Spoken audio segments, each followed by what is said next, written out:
Hi అండి. నేను ఈరోజు నా స్టైల్లో చేపల పులుసు చూపిస్తున్నానండి. నేను ఈ చేపల పులుసు నా ఫ్రెండ్ దగ్గర నేర్చుకున్నాను. తనది నెల్లూరు అండి. నెల్లూరు సైడ్ చేపల పులుసు ఇలానే చేస్తారు అని తను చెప్పింది.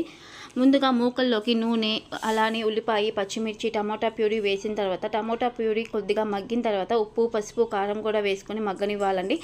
ఈ చేపల్లో ఎన్నో పోషకాలు దాగున్నాయండి. పిల్లలకి కంటి చూపుకు కూడా చాలా మంచిది. Folic acid, iron, zinc, magnesium, potassium వంటి ఎన్నో పోషకాలు అనేవి దాగున్నాయి. పిల్లలకి వారానికి 2 సార్లైనా పెట్టాలండి. అలానే పుట్టిన పిల్లలకి పాల కోసమని తల్లులకి మన పెద్దవాళ్ళు వారానికి 2 సార్లు ఈజీగా పెడతారండి. సో ఇలాగ మగ్గిన తర్వాత ఒక నిమ్మకాయ సైజ్ అంత చింతపండుని నానబెట్టుకొని గుజ్జును తీసుకోవాలండి. అదేవిధంగా కొద్దిగా నీళ్ళను కూడా పోసుకొని ముందుగా శుభ్రం చేసుకున్న చేప ముక్కల్ని కూడా వేసుకొని బాగా మగ్గనివ్వాలండి. ఈ విధంగా చేపల పులుసు అనేది చిక్కగా కాకుండా మరీ పలచగా కాకుండా ఉండాలి. ఈ కన్సిస్టెన్సీలోకి వచ్చినాక కొత్తిమీరతో గార్నిష్ చేసుకుంటే ఎంతో కమ్మగా ఉండే చేపల పులుసు